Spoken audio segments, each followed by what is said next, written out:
आज हम बात करेंगे कुंडली के मोस्ट इंपॉर्टेंट टॉपिक दृष्टियों के बारे में। कौन सा ग्रह कैसी दृष्टि डालता है, उसका बेसिकली परिणाम क्या होता है। जो भी ग्रह जिस स्थान पर बैठे हैं उससे सप्तम भाव को वो हमेशा देखते हैं। सप्तम भाव बेसिकली क्या होता है, आईना होता है। तो अपन उदाहरण के लिए समझे कि कुंडली का जो 10th हाउस होता है वो बेसिकली हमारे कर्म को दिखाता है और कर्म का संबंध हो जाता है हमारे सुख से। तो इसलिए जो कुंडली का 4th हाउस है वो सुख दिखाता है। और इसके अपन यदि अपोजिट देखेंगे, कुंडली का जो 4th हाउस है वो बेसिकली सुख भाव है, उसका संबंध हो गया हमारे कर्म भाव से। तो कुंडली में जितने भी हाउसेस होते हैं उनका जो सामने वाला हाउस होता है वो उन्हीं की परछाई होता है या उन्हीं का दर्पण होता है। अब यहाँ पर तीन ग्रह ऐसे भी हैं जो बेसिकली अपनी तीन दृष्टियां और रखते हैं, देवगुरु बृहस्पति, शनि और मंगल। देखिए देवगुरु बृहस्पति जो है ना वो बेसिकली एक तरीके से मेंटर है। अब मेंटर का काम क्या होता है, अपनी पूरी जो प्रजा है उसका ध्यान रखना, उसके नॉलेज का ध्यान रखना। तो देवगुरु को तीन दृष्टियां हैं।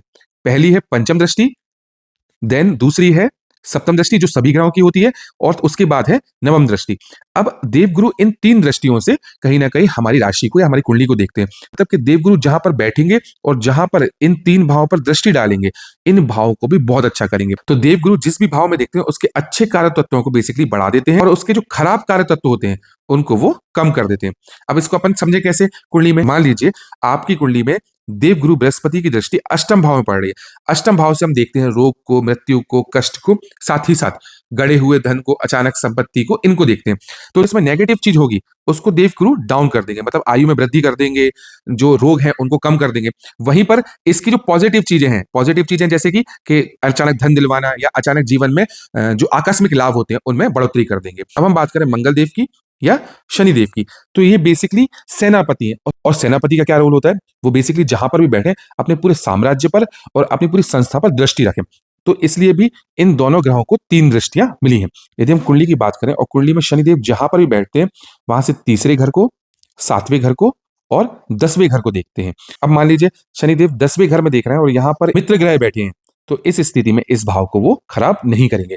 वहीं पर यदि वो 7वें घर में देख रहा है और 7वें घर में उनका कोई शत्रु ग्रह बैठा है तो इसको वे इंपैक्ट करेंगे। कहने का मतलब कि सेनापति का जो रोल है कि जहां पर भी उनका मित्र है वो उनका ध्यान रखेंगे और जहां पर भी शत्रु है वो उनका खराब करेंगे या उन पे इंपैक्ट डालेंगे।